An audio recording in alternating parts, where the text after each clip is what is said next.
उच्छेद सरिला एबे आरंभ होईछि निर्माण कार्य खुंट पोता जाउछि एथिरे तार बाड़ बुलिबो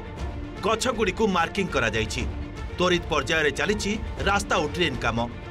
3 दिन रे सालियासाही रे माटी रे मिसिछि 562 घर प्राय 12 एकर जमी दखल को नैछंती सरकार जयदेव विहार नंदनकानन रास्तार विकल्प समांतराल रास्ता पई काम आरंभ होईछि एक मास भितरे शेष हेबो 200 फुट रास्ता निर्माण एबे देखुछंती एई जो रास्ता एठी मु जो छिड़ा आइछि एई रास्ता हातियासुणी मंदिर जो ट्रैफिक टी रही जोटा कि बीएमसी रो एठी गोलेई छक रही जाबियर छक जोटी रही सेठू एई रास्ता देकी अर्थात इन्फोसिटी ठारू आरंभ करी एकाम्र पार्क एई रास्ता रे जीवो जयदेव विहार नंदनकानन 200 फुटिया रास्ता निर्माण पई 2017 रु प्रक्रिया आरंभ होइथिला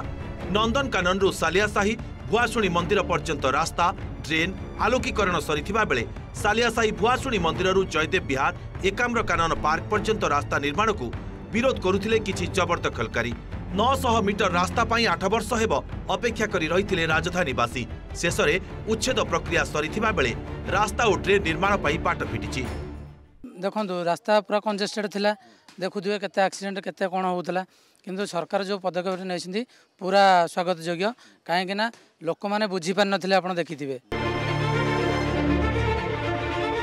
सालियासाही उच्छेद को किछि लोक स्वागत करुथिबा बेले किछि विरोध करिसेंती अनेकंक प्रश्न सालियासाही एते बड़ बस्ती हेला केमिति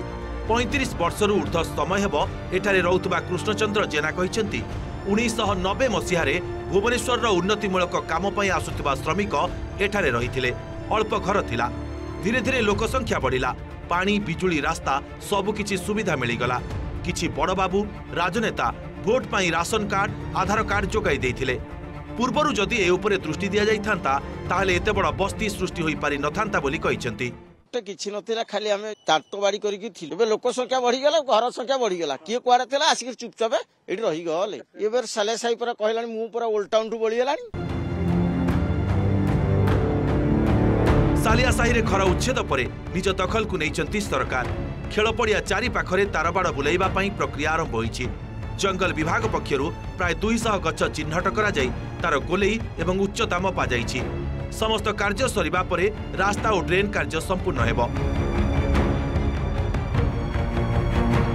भुवनेश्वर कैमरा पर्सन संतोष नायकंक सह ज्योति प्रकाश पति और निरंजन रेड्डी रिपोर्ट ओटीवी।